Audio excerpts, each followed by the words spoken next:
see a thing. Well, put your glasses back on, baby. I think we're live. Good evening, everyone. Good evening. Welcome, Facebook family, to Couples Coaching 101. Welcome. Tonight we have an interesting topic that has evolved, and a need to discuss this topic as things have changed over the years with regard to how we socialize, how we talk to our friends and family, our partners, our spouses, our relationships. Good evening. So we're going to get started in just a minute. I'd like to go over our disclaimer that this is coaching, not therapy. If you have a private matter, please send an email to lifewithoutlimitscc@gmail.com, and please remember to post, share, and like the video once it is posted. And remember, if you put anything in the comment section, that those items are public and all can see, so just be mindful of anything that you put in the comment section. All right. And so real quick, just want to talk about how this topic evolved. And as a lot of you probably already know, the whole social media thing is somewhat new, right? I think we've probably had a Facebook page now. I know me, probably 3 or 4 years. And maybe some of you, maybe 09, maybe 06. Yeah, I think maybe. I've had my account about 8 years. About 8 years. So this is a whole new area. It's a whole new territory. When it comes to relationships, it's our parents didn't have to, be concerned about having a MySpace account, right? Remember MySpace? Right. Or Facebook account, right? Or Kick, or what's some of the other ones out there? Oh, I mean, you have Snapchat, you have Twitter, you have Instagram. There's Periscoping now. I mean, there's a handful, and some have been bought out and by other companies, and so they're really no longer in existence. But there's so many mediums and means that we can communicate with each other that we just need to have a review of what some of the rules and concerns are with regard to that. I remember when everybody started getting a cell phone, and somebody's cell phone would ring and we're out to dinner together and you answer your phone at the table. Like, we then had to have cell phone etiquette training and some of our business meetings and things of that nature. Or then when the Bluetooth came out, everybody walked around with the one Bluetooth on their ear, like beam me up Scotty, right? And you're sitting at the table and their phone rings and they just start talking and you're like, are they talking to me? Or you're in the store, you're speaking to someone and you're like, hi. I remember I've done that before and just completely embarrassed myself by, well, good morning. And, she wasn't talking to me. She's talking to the person in her ear. Isn't that kind of embarrassing? So the need to go over these things. And remember, I like to give this disclaimer as these are based on our experiences from owning home-based businesses, from, having businesses out of our home, having clients and people in our home, and people that we are mentoring and coaching that have some availability to us on not just a 9-to-5 basis. So this is kind of how we started developing boundaries around our home, and it has just evolved as the technology has evolved. We have evolved as well. So some of this, if you Google some of this information about social media and couples and relationships, you may find some of these things. They say the same thing. They may say them in a little bit different way. So it's nothing that is really rocket science that we're going to share with you. It's really some simple things, but it's things that we really don't think about, and we may not think about it from the other person's perspective.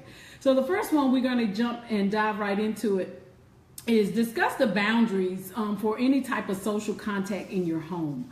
And what do I mean by that? What are your boundaries around your cell phone? What are your boundaries around your home phone, your laptops and computers, your iPads, all these things?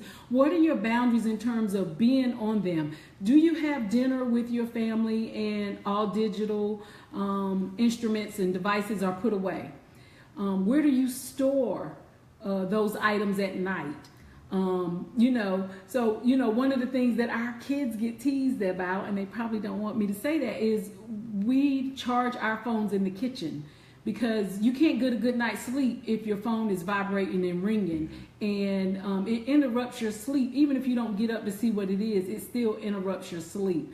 So that's just one of the rules that we have. That's a safety thing that we do in our home that help us to have some boundaries with regard to digital media.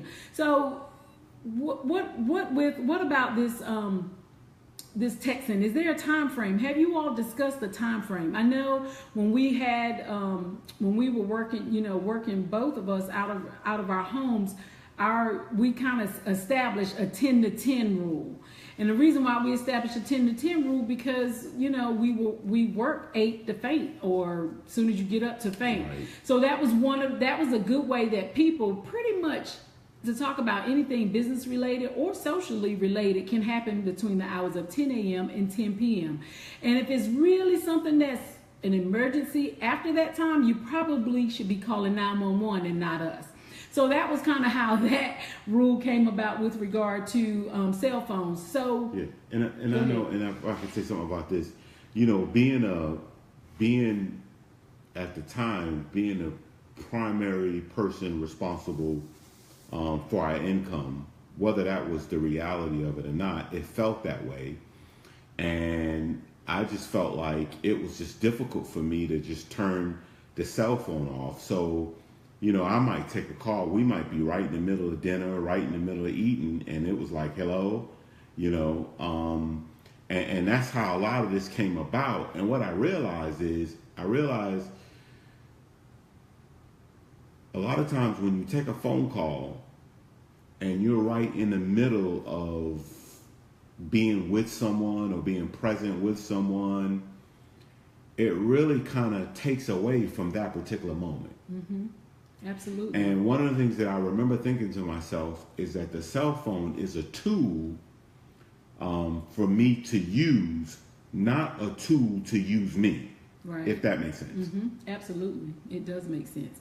The other thing is, I do want to say, with regard to the time frame, is we talked about the storing of it. We talked previously on one of the earlier episodes about your bedroom being a sanctuary. So if you're emailing, responding to work emails and things like that, it kind of takes away from your bedroom being that place where you can go and relax. So just consider that. You guys talk about that and see where you are with that. The next item that we want to talk about is both of you need to come together and talk about what you're comfortable with sharing on social media. Because remember that all people are going to see the posts and the tweets that you share.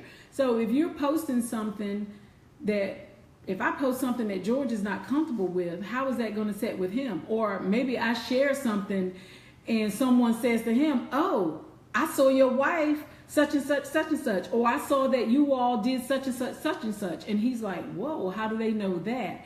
Because I had posted it on social media. So those type of things, have a discussion about what you both are comfortable with. And the other thing is to keep it balanced so both of you are comfortable, and don't ever post like relationship problems and issues. Even if you are trying to elicit feedback about a situation, it's always good to do a Google search and find some articles on it, and maybe pose it from the article standpoint. Hey, I read this article the other day about, texting in the bed while your mate is asleep. What do you guys think about this? Is this something that you guys have seen before? Have you encountered this? What do you guys do? Just do it to elicit feedback. Everybody does not need to know that, it's an issue or that it's a concern in your relationship. And if your partner gives you feedback on what they're comfortable with and what level of sharing they're comfortable with sharing on social media, respect that. You just need to get over it, and you need to grow up, and you need to, it's not that serious. Respect that. Respect how your partner feels about what you share and what not to share. Early on, when I first got my Facebook page, I just wanted to post and I wanted to post pictures, and the kids was like, "Daddy, don't post that picture." And I'm like, "Look, y'all need to get over it." And they were like, "No, we don't want a picture of us on your Facebook page for the world to see. We don't want that particular picture up." And so I had to learn to respect that. Absolutely. So we talked about what we share. The next thing we want to talk about is password sharing. And do you have your partner's cell phone password? Do you have each other's social media password? I mean, if there's a reason why you don't want to share your password, you have to ask yourself a real honest question why that is so. What is in the back of your mind that you don't want to get rid of that's on your social media page? What is there that you're leaving open for the future? It's like a plan B or something. So be sure to think about things that may really seem innocent now. They may be innocent now, but it may lead a doorway to something else later. So just be really careful about that. And if you're not, really ask yourself an honest question, because what you do when no one is looking is integrity. And if there's something there, then there may be some question about your integrity about a certain situation. So just think about that, and then see where you are with sharing. Some people's like, no, my phone is my phone, or I use my phone for work, so I'm not going to share my password. Or if you don't trust me, then that's the issue already. Well, the fact that you're guarded is really the issue. Right. And if you're feeling like you need to go through her phone or his phone, then that is also another question too. Like what's up with the trust? Right. I don't go searching. I mean, really, if you go searching, you just might find something. But I really don't. I don't go searching. I don't feel the need because, I know George has to be honorable to God first. So if he's dishonorable to me, I will find out because I have the spirit of discernment. So that will come to light in some way. The other thing I wanted to say my point that I forgot with regard to sharing, when you do share a post or a picture, not only does it affect you and your partner, but it also affects their friends and their family that is seeing the post as well. And some people's pages are open to just friends. Some pages are open to public, and some pages are open or more closed. So remember, when your pages are open to friends, and then you have someone who may be open to friends of friends, now there's a whole new set of people that can see what you post. And the other thing too is people are really into screenshotting things. So you can remove a post, but once it's posted, it's there because people will screenshot and forward your stuff. So that's another thing to be mindful of too. So we talked about password sharing, and we're going to move into the next one. I think we're going to have, you want to say something there? No. Okay. So I almost feel like I'm rushing through these. I feel like we could do all of these in the time that we have. So the next one is clean up your profile. So your profile, is it too silly? Is it too sexy? Is it from when you were partying and you were single back in college and it's all crazy, wacky kind of pictures on there? Is it something that you need to really look at and change? I remember hearing Ricky Smiley say one day, it was talking about somebody had posted, a woman who had posted a picture, and it was just a really nice picture with her standing up straight with her legs closed. And he just complimented the fact that her legs was closed in the pictures, because with us taking pictures, selfies with our phones, if you notice, a lot of selfies are taken and the woman's legs are open, which is something that like standing? They're standing, but their legs are open. Their feet are apart, whether they're in pants or in dresses. And when he said that, I was like, let me just take a little stroll on my Facebook page and see what's there.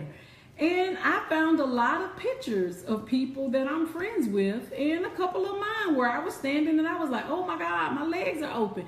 Didn't even realize it. Just something that made me conscious about what is classy to have in terms of a selfie or a picture of yourself on Facebook. So clean up your profile. A little bit. What do you have some sayings on there? Maybe you used to smoke weed when you was in college and you forgot that picture of the marijuana and April 20th was on your page. Well, you're professional now. You're grown now. Maybe that should come on off your profile. So things like that.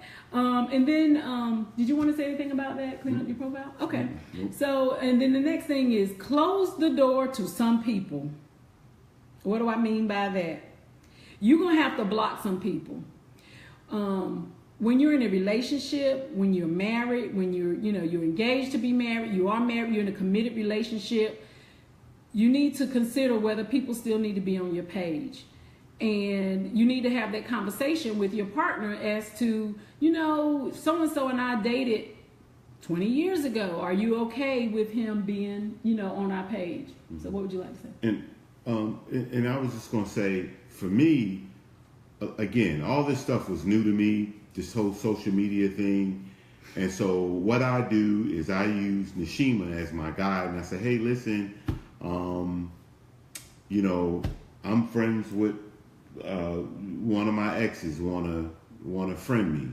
Should I accept a friend request? So I keep it above board. And so down the road, there won't be, a whole lot of question about, well, why'd you friend this person? And I didn't know y'all were friends and blah, blah, blah. Absolutely. Absolutely. The other thing, too, is anybody that's not supportive of your relationship, whether that's friends or family, they shouldn't be on your Facebook page or your Twitter page. What if they're like a close family member or something? If they're not supportive of your marriage, why would you have them? No. If it's someone that's not, associations is everything. So if it's going to be someone that's not supportive of you in your relationship, I don't see a need to have them as a friend on your Facebook page. That's my personal opinion. Talk about those things, and because it can be awkward if you're friends with somebody you didn't know, especially if they're liking your posts or you like their posts. That's something to consider. That can be really awkward. So just something to think about there. And then I think we have, and this one, the last one, kind of ties into closing the door to people on your page. And this is kind of how, this was another way that this topic came up. It was a joke that someone had did on social media about their husband's mistress had liked a picture of their husband but won't friend her. And it was a joke. But it made me remember that, our page, George and I's page, are open to each other. So I know who's on his friend page, and I see people on there that know both of us, and they're friends with George, but they're not friends with me. So I was like, how did that come about? Well, I know George typically, because for business reasons and other reasons, he typically doesn't delete or decline friend requests. That's fine. He may have submitted the friend request. So here's kind of the courtesy rule about the opposite sex, the opposite gender when it comes to relationships. I say, if you know both, if you know the husband and the wife, and you're going to be friends on Facebook, don't be friends with the husband if you're not friends with the wife. So if the husband is the one who actually sent you the friend request, you don't have to send her a message saying, your husband friended me, is it okay? You don't have to do all of that, but simply send her a friend request and friend her, and then friend him. So if you're going to be friends with the opposite sex, then friend the wife as well. It's just a courtesy thing, and it's very respectful. Because it's a little interesting to see people who know you both, but yet they're only friending one of you. And it just the Bible speaks of don't let your good be spoken evil of. So it's the same thing as the rule of giving someone a ride in the car and you're the opposite sex. So it's kind of a similar thing. What do you want to say about that? Yeah, I guess for me, a lot of this stuff, don't really give it a lot of thought, to be honest with you. But here's what I do. Sorry about that. That's our timer. We forgot. But what I do is I like to, if there's a question If I got a question in the back of my head, I'm going to run it past Nishima. And I'm going to say, honey, what do you think about this? How do you think this is going to come across? Because honestly, again, this stuff is all new. A lot of guys don't like to get on social media for that reason. Because a lot of guys know they will be found out with the swiftness if they were on social media. Yeah. So, but I'm just saying, if there's a question, I always ask her, and that's how. Yeah, how it works for me. Yeah. I mean, it makes sense, and we talk about it. But that's just so I'm very open, and I try to be very non-judgmental. But some things I'm very traditional about, and boundaries in your relationship with your spouse is one of those things I'm really traditional about. It's certain things that a woman don't do if you're married. That's just my opinion. And so anyway, I know he's like, I'm singing to the choir now. No, you're okay. good. You're good. Okay. No, I'm not. You're good. Anyway, so those are some of our do's and don'ts and social rules of engagement and dealing with, phone, texting, digital media. The other thing too is don't say anything in a text that you wouldn't say in person. And a lot of times with your spouse, it's better to wait till you're in person, and then it can come across in the context that you want it. You can have the body language and the energy that you want it to have, because you don't get any of that in digital communication. Yeah. And I remember, and we can say this and then we got to wrap up. Okay. But I remember a good friend of mine, we were texting back and forth, and I started out, I said, man, where you been? And he was like, I've been around, where you been? And I said, well, I've been around. I hadn't heard from you. Well, I ain't heard from you neither. And we went back and forth like that. And I was like, whoa, who is this? So I picked up the phone. And I said, yo, what's going on, man? And come to find out, there were some ill feelings there. Yeah. And probably if we'd have initiated the conversation by phone, it wouldn't have kind of escalated to that point. But I was confused. Right. And so it's important, and I've had couples that I've worked with, and the fight broke out after a round of texting like that. Right. And so it's important.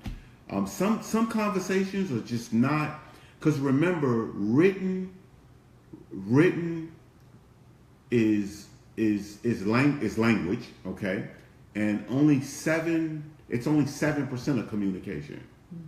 So you're missing the tone, you're missing the body language, so you're missing, 90% of communication is more than just words. So just remember that, Absolutely. when you're choosing whether to text or to, Facebook message or whatever versus a phone call or a face-to-face conversation. Absolutely. Well, thank you all for joining. So your tablet of the week, that pill we want you to swallow, is to clean up your social media profiles.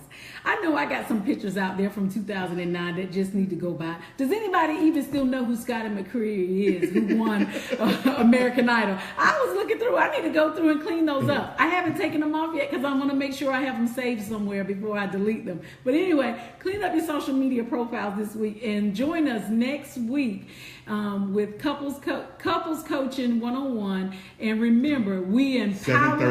7:30 to 7:50. Oh, yes, 7:30 to 7:50 on Wednesday evenings. And remember, we empower the people that build the relationships. Thanks for watching. Post, like, and share the video. Thanks.